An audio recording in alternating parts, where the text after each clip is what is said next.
Hi, welcome to Suresh Keerthi channel. இன்றைக்கி இந்த வீடியோவில் என்ன பார்க்க போகிறோம் அப்படின்னு பார்த்தீங்கன்னா, நேற்று நான் முடித்த ப்ளவுஸை பற்றி தான் பார்க்க போகிறோம். இது ஒரு தெரட்டி ப்ளவுஸு, ஒரு குட்டி பாப்பாவோட ப்ளவுஸ் தான் அந்த ப்ளவுஸ் இதுக்கு கழுத்து நார்மலாக வைங்க, கைக்கு மட்டும் சேலை துணி வச்சு இந்த மாதிரி பண்ணி கொடுங்க, டிசைனாக பண்ணி கொடுங்கன்னு சொல்லியிருந்தாங்க. கைக்கு மட்டும் சாரியில் ஒரு மடிப்பு வர மாதிரி இதை மட்டும் கட் பண்ணி டிசைன் வச்சு கொடுத்துட்டேன். அடுத்து இன்னொரு லைனிங் ப்ளவுஸ் தான், அது சாதாரணமாக லேஸ் ஒர்க்கு மட்டும்தான். அடுத்து ஒரு நார்மல் ப்ளவுஸ், அவ்வளோதான். ஒரு வாரத்துக்கு அப்புறம் போன வாரம் சனிக்கிழமை மிஷினில் உட்காந்தது, நேற்று தான் நான் மிஷினில் உட்காந்து ப்ளவுஸே தைச்சேன். ஒரு வாரம் ஆயிடுச்சு.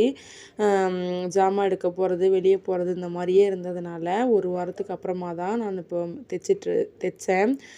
ரொம்ப கேப்பு, பொங்கல் டைம் வேறு, இதுமாரி கரெக்டாக உட்காந்து ப்ளவுஸ் தைக்கணும். நேற்று 2 லைனிங் ப்ளவுஸு, ஒரு சாதா ப்ளவுஸு இதுதான் முடிச்சிருந்தேன். இதுதான் என்னோடய நேத்திய ஒர்க்கு. சுரேஷ் கீர்த்தி சேனலில் இப்போ தான் ஃபஸ்ட் டைம் பார்க்குறீங்க அப்படிங்கன்னா கண்டிப்பாக சப்ஸ்கிரைப் பண்ணி வச்சுக்கோங்க, சப்போர்ட் பண்ணுங்கள். தேங்க்யூ.